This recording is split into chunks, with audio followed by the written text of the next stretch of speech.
زمونږ د سعودي عرب د حکومت نه دغه مطالبه ده چې کوم خرو د مکې د دغه پاکې خاورې بې حرمتي کړې ده او دلته د خرو غونته کې چغې والي چې دا جل تر جله ګرفتار شي دغه خره، ځکه چې دا کعبه صرف د سعودي عرب وال نه ده، د هر مسلمان په دې کې حصه ده او د هر مسلمان د زړه قرار دی، زړه ته د سکون ځای ده. سلامونه پښتنو، امید لرم چې ټول به جوړه خوشاله حیات باغی ما د خپلې پاڼې هدایت خان نه ملګرو. دا ویډیو چې تاسو ته په سیټ کې کومه چلیږي ډیره زیاته وایرل روانه ده. په سعودي عرب کې د نبی صلی الله علیه وسلم د روزي مبارکې خواته څه جانور څه جاهل را لګېدلي دي او زمونږ په دغه کوم مشران چې عمرې ته تللي په هغوی پسې یو نازیبه یو قسم غلط الفاظ استعمال کړي. راځئ دا ویډیو اول ګورو بیا راځو خبرې کوو.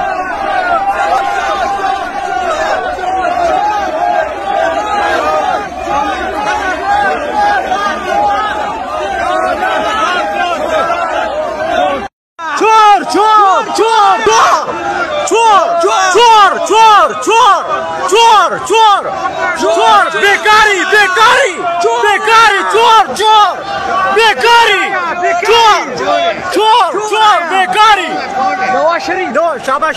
ملګرو څنګه چې تاسو دا ویډیو وکتله په دې کې زمونږ د ملک چې کوم مشران دي هغه تللي دي او عمرې دپاره بیا دلته څه جاهلان راپاڅېدلي او په دغه پاکه خاوره په هغه خاوره په کوم کې چې نبي صلی الله علیه وسلم پروت دی، په کوم کې چې حضرت عمر رضی الله عنه غونته کې غیرتي صحابان پراته دي، په هغې کې دومره نازیبه او دومره ولیدلي او دومره د اخلاقو نه بهر الفاظ او دومره تیزې چغې وهلي دي چې لکه مطلب دا د دغه خاورې توهین دی او د دغه مدینې توهین دی، ځکه چې په دغه خاوره کې به وایي په تیزه اواز باندې کوم صحیح اعمالونه دي، مطلب د قرآن تلاوت به هم دلته تیز نه کوي. او دا خلک دومره جاهلان دي په سیاست کې داسې زیاته تللي دي چې مطلب د چور او قسم نارې وایي.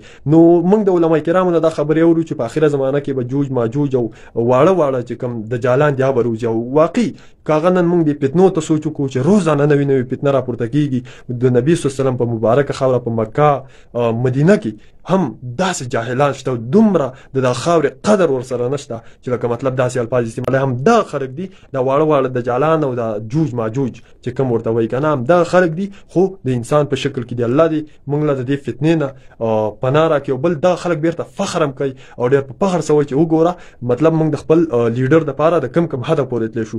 بالکل لکه مطلب که موږ نن سبا سوچ وکړو نو موږ د خپل لیډر دپاره قسم په خدای ایمان پرېښودو ته هم تیار یو، داسې حد ته رسېدلي. بل خبره به زه دا وکړم چې دا زموږ د ملک مشران دي او دغه خاورې ته د دنیا د هر ملک نه خلک راځي. تاسو د خپل ملک سره دا مینه کوئ او که د خپل ملک بېعزتي کوئ، دا خو د خپل ملک بېعزتي ده، ځکه چې ته په خپل مشر کې لکه مطلب داسې نارې ټیک ده که دغه مشران زموږ هر څنګه خو هغه اوس دلته به د خپل ملک کې هغه خبرې کول غواړي. په بار ملک کې د هغو داسې بې حرمتي او داسې بېعزتي سبا له والله که په تا هم دا کوم خلک چې پسې نارې وایي په تا هم څوک بریک نه رانیسي چې ته د خپل مشر قدر نه کوې نو ستا د مشر ستا سره قدر نه په تا به څوک څه بریک راونیسي. د الله خاطر وکړئ مړه جاهلانو، د الله نه ویرېږئ، دغه پاکه خاوره راته مه بدرنګوئ.